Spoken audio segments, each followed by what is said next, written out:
Renaud travaille dans une association de l'Orne, mais il aurait pu tout aussi bien exercer son métier au sein d'une entreprise ou d'un centre communal d'action sociale partout en France.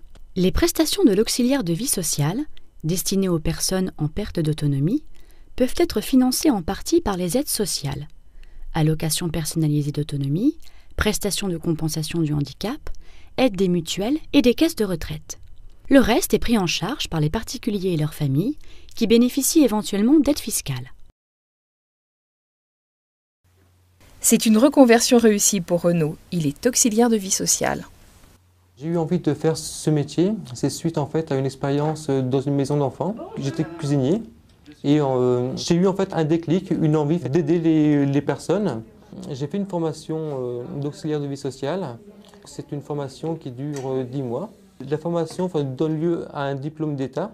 On aide en fait toute personne qui est en perte d'autonomie.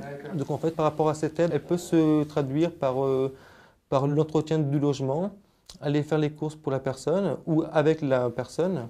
On aide aussi à la toilette. C'est un public en fait aussi bien les personnes âgées, les personnes handicapées ou éventuellement les enfants. Il faut vraiment être à l'écoute et puis vraiment être dans l'aide, mais pour vraiment faire la part des choses. On peut être éventuellement confronté à de la mort, donc il ne faut pas non plus s'attacher, il faut savoir se préserver. Pour ma part, il n'y a pas de routine parce qu'on est amené à intervenir chez différentes personnes pour différentes missions.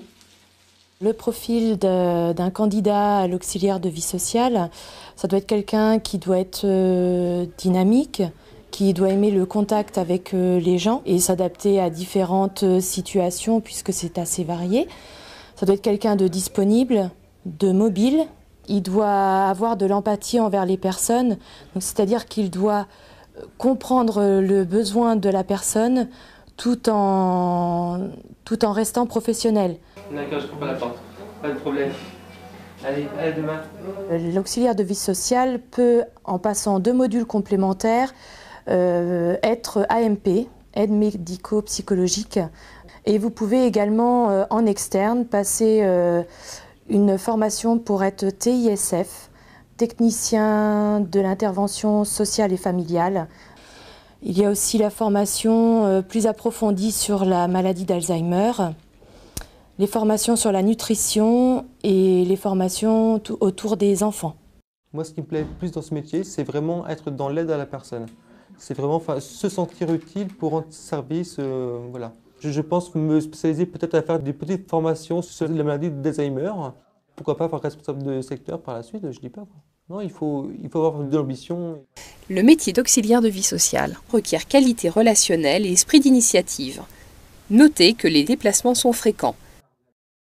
Embauché pour ses capacités d'écoute, d'empathie et son esprit d'initiative, l'auxiliaire de vie sociale gagne en moyenne 9 € net de l'heure, près de 15% de plus que le SMIC.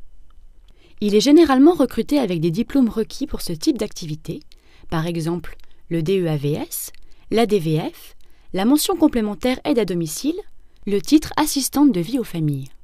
Il peut également poursuivre ses études via l'alternance, vers une nouvelle certification, ou bénéficier de formations spécialisées, Alzheimer, nutrition,